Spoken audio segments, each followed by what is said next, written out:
கர்த்தருடைய பரிசுத்தமான நாமத்துக்கு மகிமை உண்டாவதாக. ஆண்டவரும் இரட்சகருமாய் இருக்கிற இயேசு கிறிஸ்துவின் விலையேற பெற்ற பரிசுத்தமுள்ள நல்ல நாமத்தினால இணைப்பில் இருக்கிற தேவ பிள்ளைகள் யாவருக்கும் இந்த அன்பான வாழ்த்துக்களை நான் தெரியப்படுத்துகிறேன். மகிமையான மகிழ்ச்சியான இந்த அதிகாலை வேளையிலே ஆண்டவருடைய சமூகத்திலே பிரசன்னத்திலே நாம் அவரை பாடுவது, துதிப்பது, ஆராதிப்பது, அவருடைய வசனங்களை தியானிப்பது நமக்கு கிடைத்திருக்கிற பெரிய சுவாக்கியம். நம் ஆண்டவருடைய வசனம் இருபுறம் கருக்குள்ள எந்த பட்டயத்திலும் அதிக கருக்கானது என்று வேதத்தில் எழுதியிருக்கிறது. அது ஊனையும் கடுக்களை உருவக்குத்தக்கூடியது, ஆத்மாக்களை வகையேற்கக்கூடியது, நம்முடைய வாழ்க்கையை சீர்தூக்கக்கூடியது. ஒவ்வொரு நாளும் காலை வேளையில தன்னுடைய சமூகத்திலே ஜெபிப்பதும் வசனங்களை அறிக்கையிடுவதும் தேவனுடைய வார்த்தைகளை தியானிப்பதுமான காரியம் நிச்சயமாகவே உங்களுக்கு மிகுந்த ஆசீர்வாதமாக இருக்கும் என்று சொல்லி கர்த்தருக்குள்ள நான் அதிகமாய் நம்புகிறேன். இயேசுவின் நாமத்தினாலே உங்களை நான் ஆசீர்வதிக்கிறேன். கடந்த சில மாதங்களாகவே உண்மையுள்ள ஆசாரியன் என்கிற தலைப்பிற்கீழாக ஒரு தேவனுடைய ஊழியக்காரன் தேவனுடைய இருதயத்திற்கு ஏற்றவனாக, ஆண்டவருடைய இருதயத்தை சந்தோஷப்படுத்துகிறவனாக, அவருடைய உள்ளத்துக்கும் சித்தத்துக்கும் ஏற்றபடி செய்யத்தக்கவனாக இருக்க வேண்டும் என்கிற அந்த நிச்சயத்தை நாம் பெற்றுக்கொள்ள வேண்டும் என்கிற அடிப்படையில கர்த்தருடைய ஊழியக்காரர்கள் எப்படிப்பட்டவர்களாக இருக்க வேண்டும் என்று பல காரியங்களை நாம் தொடர்ச்சியாக தியானித்துக் கொண்டே வருகிறோம். இந்த நாட்களில நம்ம மோசையை குறித்து தியானிக்க ஆரம்பித்திருக்கிறோம். கடந்த சில வாரங்களாக மோசே ஒரு உண்மையுள்ள ஆசாரியன், மோசே கர்த்தருக்கு மகிமை செலுத்தின ஒரு தேவனுடைய புருஷன்.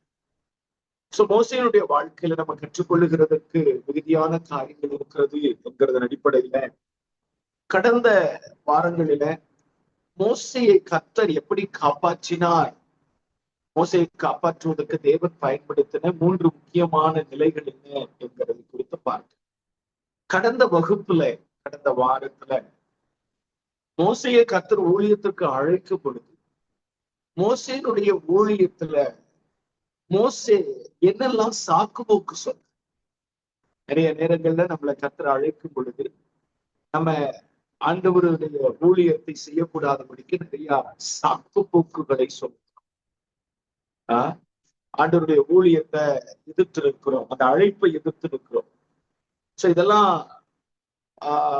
நம்முடைய வாழ்க்கையில் ஒரு பெரிய ஆபத்துக்குரியதாக மாறும். தேவன் நம்மை கட்டாயப்படுத்தி பலவந்தம் பண்ணி ஊழியத்துக்கு அழைச்சிக்கிட்டு வரும் பொழுது அது நமக்கு ரொம்ப வேதனை துக்கத்தையும் உண்டாகும். அழைப்பு கேட்டு அழைப்பை அறிஞ்சு அவருடைய இருதயத்தின் பாரத்தை அறிஞ்சு ஊழியத்துக்கு வந்துடுறது ஒரு பெரிய சந்தோஷம். மோசே என்னெல்லாம் சாக்குபோக்கு சொல்லி அந்த அழைப்பை அள்ளல் தட்ட வேண்டும் என்று விரும்பினார் என்ற காரியங்களை நம்ம பார்த்தோம். கடைசியாக மோசே சொல்றாரு, நீர் அனுப்ப சித்தமாய் இருக்கிற வேறு யாரையாகிலும் அனுப்பும் என்று சொன்ன பொழுது கர்த்தர் மோசே மீது கோபம் உண்டவர் ஆனார் என்று எழுதும். இப்போ கர்த்தருடைய கோபத்தை பார்த்த மோசே இதுக்கு மேல ஆண்டவரோடு கூட வழக்காட முடியாது, போராட முடியாது என்று சொல்லி ஊழியத்துக்கு தன்னை அழைப்புக்கு தன்னை அர்ப்பணித்து பார்வோனுக்கு முன்பதாகவும் இஸ்ரவேல் ஜனங்களுக்கு முன்பதாகவும் போய் நின்று கர்த்தர் கட்டளையிட்ட காரியங்களை செய்ய மோசே திட்டம் பண்ணுகிறார், தீர்மானம் பண்ணுகிறார். இப்போ ஒரு பக்கம் மோசேக்கு கர்த்தர் கொடுத்த அழைப்பு, இன்னொரு பக்கம் அந்த அழைப்பை நிறைவேற்றுவதற்கு மோசே செய்த ஊழி. இதுக்கு நடுவுல மோசேயினுடைய ஒரு கமிட்மெண்ட் நல்லா கவனிக்க. ஒரு பக்கம் அழைப்பு, இன்னொரு பக்கம் ஊழி. இந்த அழைப்பை தான் நம்ம ஊழியமாக நிறைவேற்ற போகிறோம்.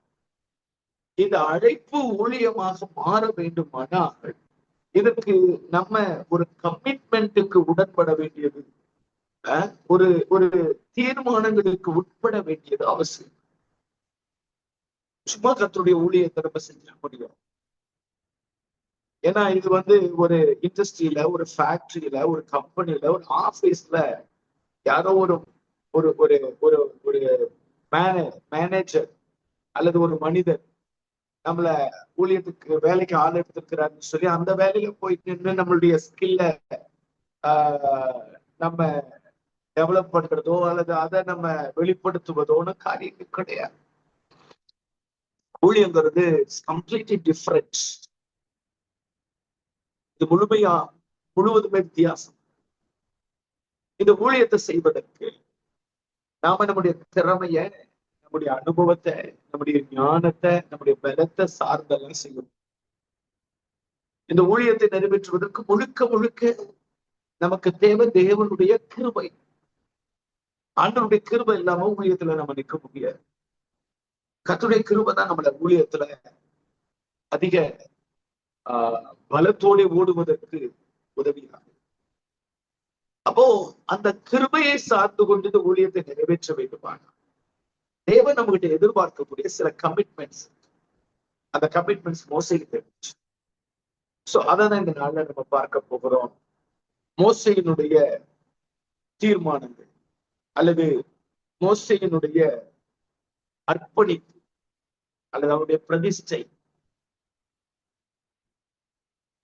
நீங்க கொஞ்சம் உங்களுடைய கடந்த கால ஊழிய துவக்கத்தை சற்று திரும்பிப்பார்.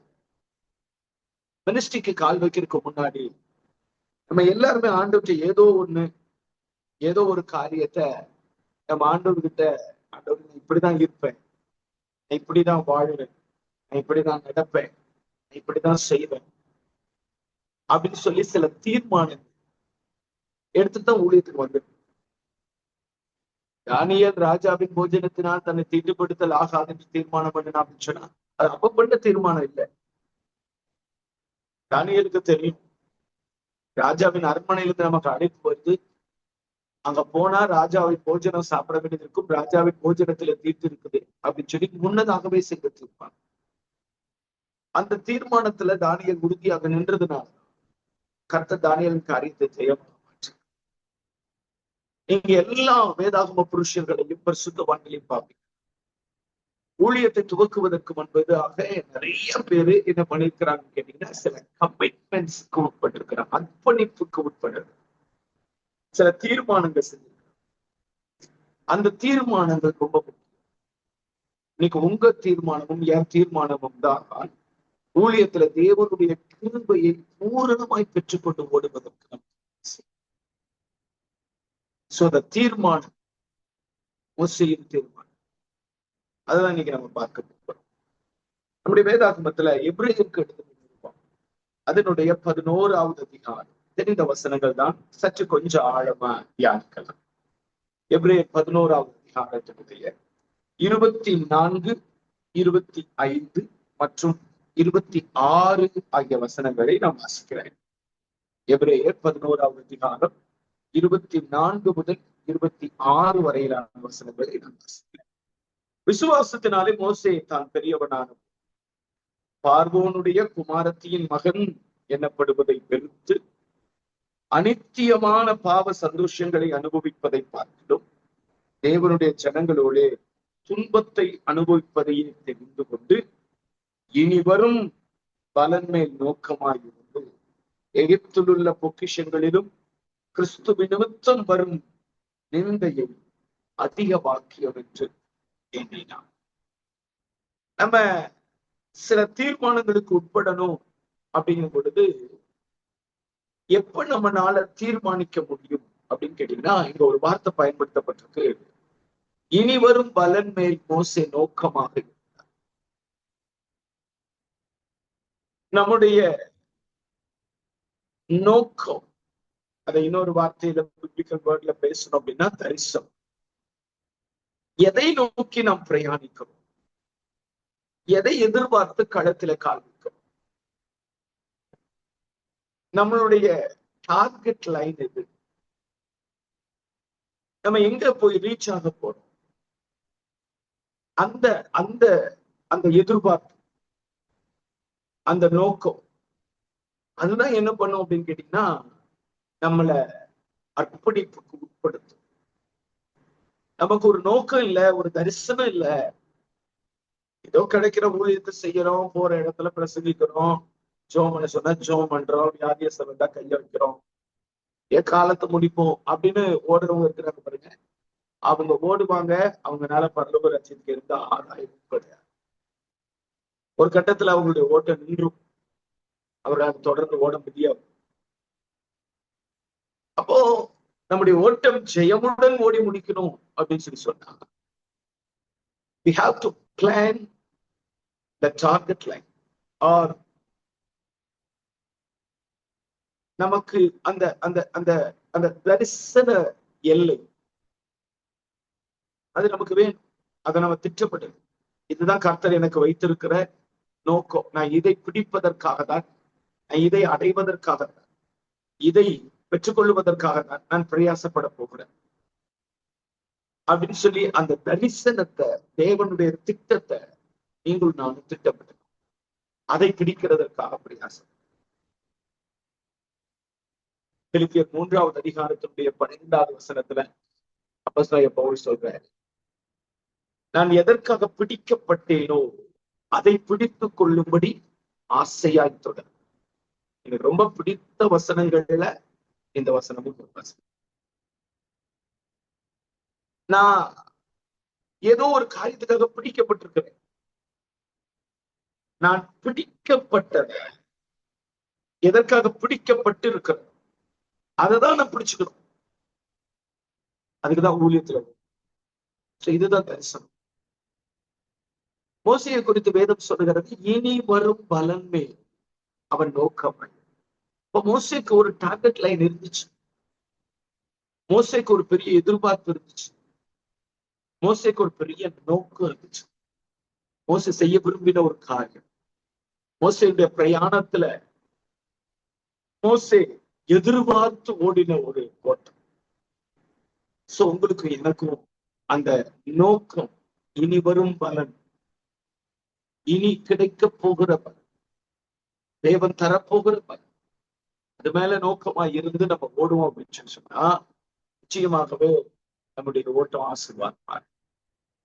சோ யார் ஒருவருக்கு அந்த நோக்கம், அந்த நோக்கத்துல ஓடுறாங்க, அவங்களுக்குள்ள ஆட்டோமேட்டிக்கா சில தீர்மானங்களை அவர்கள் செய்ய பரிசுத்த ஆவியானவர் அவங்களை நடத்தும்.